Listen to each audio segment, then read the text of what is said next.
Joining me now to react to all of this and much more is Georgia Congressman Buddy Carter. Congressman, good to see you. Based on everything I've just laid out, does any Republican have any justification for voting to fund this government unless corrective measures are taken to rectify this radical, lawless left-wing lurch?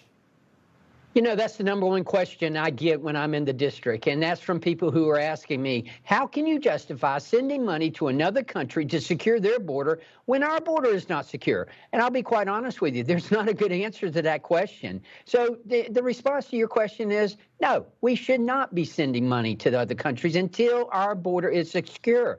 The number one responsibility of the federal government is to protect our homeland, protect our citizens. We can only do that through a secure border. And now I can assure you it is not secure.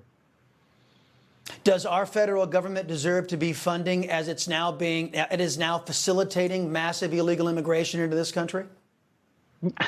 You know, this has got to stop. I mean, here I am in the state of Georgia where we just had a tragic death at our flagship university in Athens, Georgia.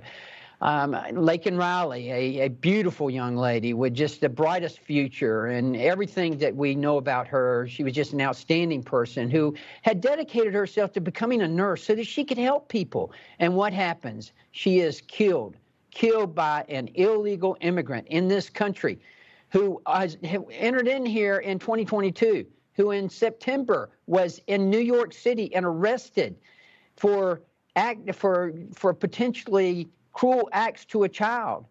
And yet he is in Athens, Georgia, and a crime of opportunity destroys the life of this beautiful young lady.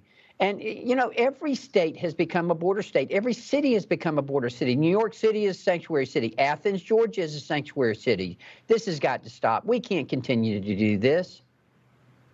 Well, I agree with you, Congressman, and perhaps your colleagues in the Republican Party who are about funding this Democrat agenda that was responsible for killing that little girl, maybe they ought to have a bit of a come-to-Jesus moment with their own voters, not to mention their own conscience. But let's focus on that fellow Georgian you were just talking about. As you said, a victim of the Democrats' open borders, 22 years old, University of Georgia student, Laken Riley. She was found murdered. As you rightly point out, the suspect's an illegal alien. Mile-long rap sheet here, Congressman, released by Biden's DHS. Then, as you said, New York's pro-Democrat policies because they let criminals go in New York because the socialists who run New York support illegal activity and support harm being done to our people. So, Congressman, does the Republican Party have any reason to go along with this Democrat agenda? Not until we get our border secured.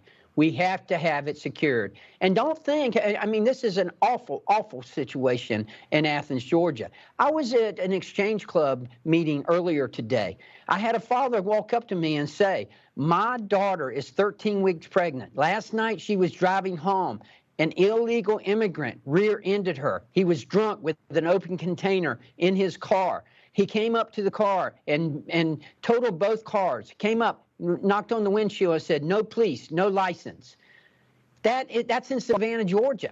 I mean, don't think for 1 minute that this is an isolated case here. This is happening all over our country. Every state has become a border state. Every city has become a border city. Right. And again, I don't know how anybody in good conscience can continue to fund a government that's facilitating this harm to our very own people. As you know, Congressman, President Trump dominated Nikki Haley in her home state this weekend. The people know her best there in South Carolina, and they handed her a 20-point loss.